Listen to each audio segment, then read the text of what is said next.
Hi everybody, it's week 2 and I just want to make sure everyone knows how to get started.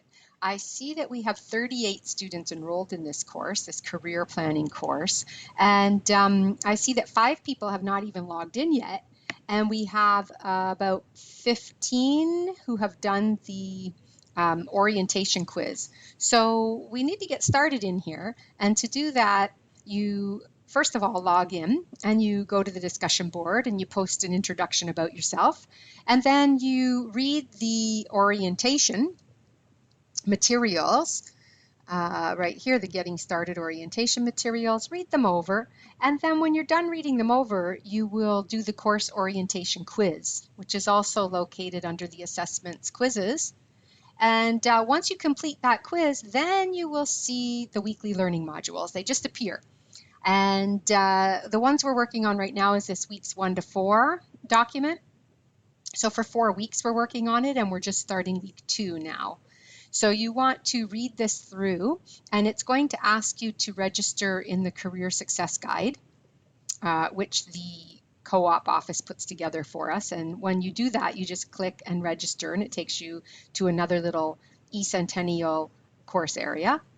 And you're working through Module 1 of this course, which talks about your own personality and preferences and jobs that might fit your preferences. Also, it's going to introduce you to something called Type Focus, which we're going to be using on Assignment 1. So that's great that you get an introduction to it here. And then you're going to be working through Module 2, and you're going to be reading each of these links, going into them, looking at what lessons are in there.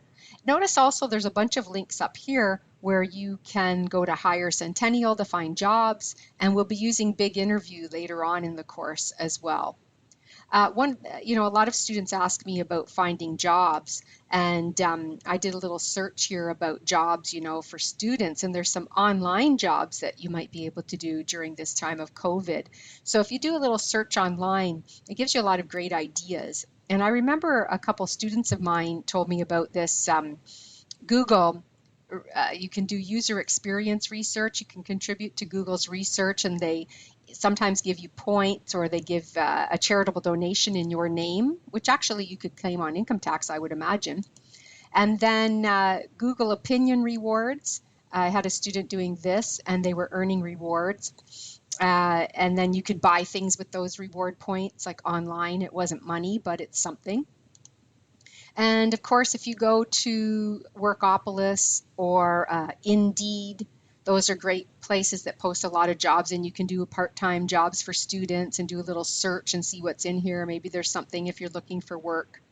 But those are some ideas to help get you started. This Module 1 and Module 2 is going to really ask you to reflect on what you want, what your skills are, and it'll talk a little bit about quantifying those skills. What are your skills, and how do we put that out on a resume is what you're going to learn how to do. But right now you want to think about what skills are you developing, and how do those relate to business jobs that you would want to get in the future. Okay, let me know if you have any questions. Just wanting to touch base with you and make sure everyone gets started. Very important to get logged in this week and get the course orientation quiz done and the discussion board, and then start reading through the weeks 1 to 4 outline. At the end of the outline, you'll see what's due, that you were to complete the module 1 and 2 in the Career Success Guide, and then you were to start, you're doing the career planning assessment, which is due around week 4, which is an assignment. And if we go to the calendar on page 1 on the front here, we will be able to see the due dates for everything, and we'll be able to see that the career planning assignment is due October 9. Okay, thanks everybody.